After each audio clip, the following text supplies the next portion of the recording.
Hey, how you doing, guys? What's up, Bob?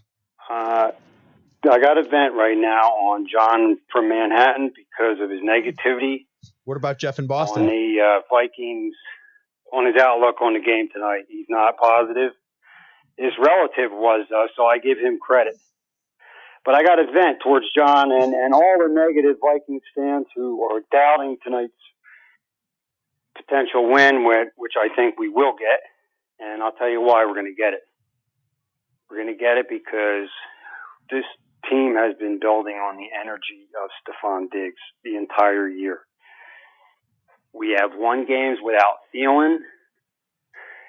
We have, he has had balls deflected off of his hands, like in the Eagles game, which was an interception. It could have turned the game around, but he made up for it. He made some big catches in that game. He's holding on to the ball now. He's not fumbling like he did in the Chicago game in a critical moment. He caught that one deep bomb in the Detroit game where he actually is running down the field with both hands on it.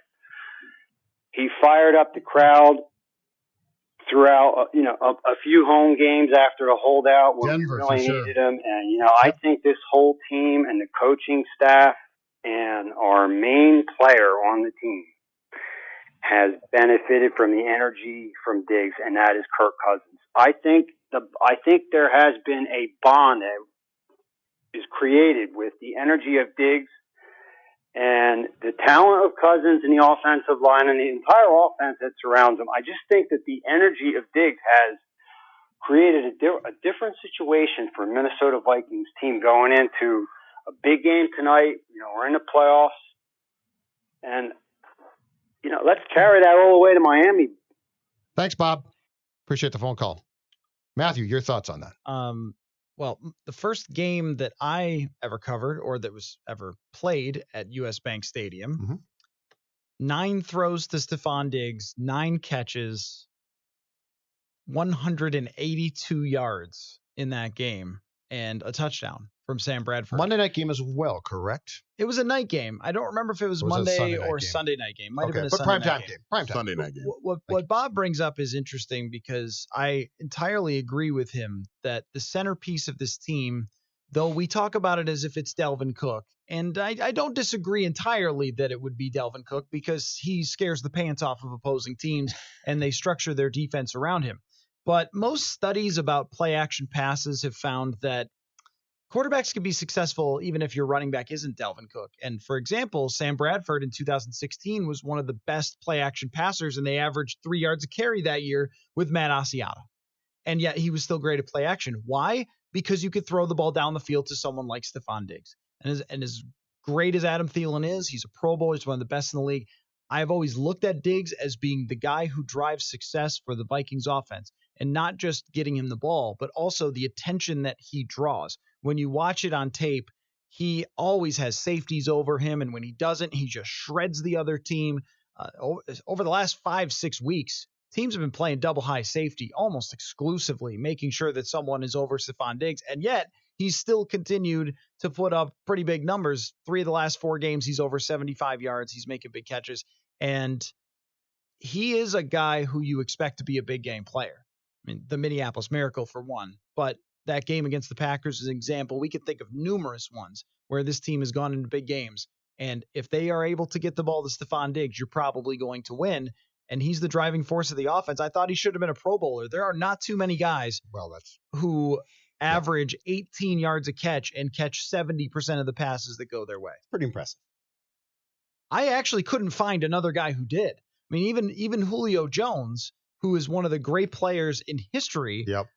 Well, this should have been on the NFL 100, by the way. This year has cleared up one thing. How bad's that list? Diggs needs Thielen. I mean, if you grew up in the 20s, that list is amazing. Why do we think that wide receivers from the 1920s are better than guys like screwed Julio it up. Jones? No, but they goofed it up. Here's the problem. But the NFL doesn't have any idea of how to celebrate its history. It's that simple. That list is just stupid. Just to my point, from what Stefon Diggs is doing right now, and he hasn't been targeted as many times as Julio Jones gets targeted. Right. But Julio Jones has never averaged as many yards per catch as Stefon Diggs this year, and has only once had a completion percentage on throws his way over 70%. So that tells you the type of year that Diggs is having. Right, but this does now clear up the whole thing that we had basically talked about for 3-4 years back, right? Diggs has to have Thielen, and if he doesn't, it's not the same. You mean Thielen has to have Diggs? Yes.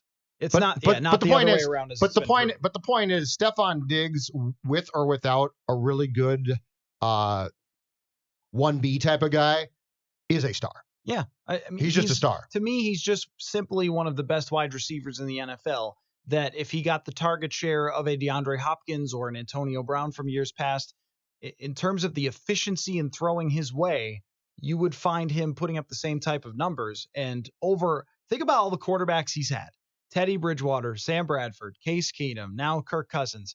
When those quarterbacks have thrown to Stefon Diggs in his career, they have a 108 quarterback rating, which if you have for a whole season, you're up there in terms of league leaders. And Kirk's actually thrown quite a few interceptions Diggs' way this year, which is unusual. And that's brought the number down, but it's still great. And a couple of drops earlier this year, that rarely happens to Stefon Diggs. PFF had a stat about his drops that he was in the same ballpark in terms of percentage of throws his way dropped as someone like Larry Fitzgerald. I mean, he by any number that goes a little bit beyond the fantasy stats, Stefon Diggs is one of the most dominant receivers in the NFL. And I agree with your caller that I don't think that Green Bay can cover him.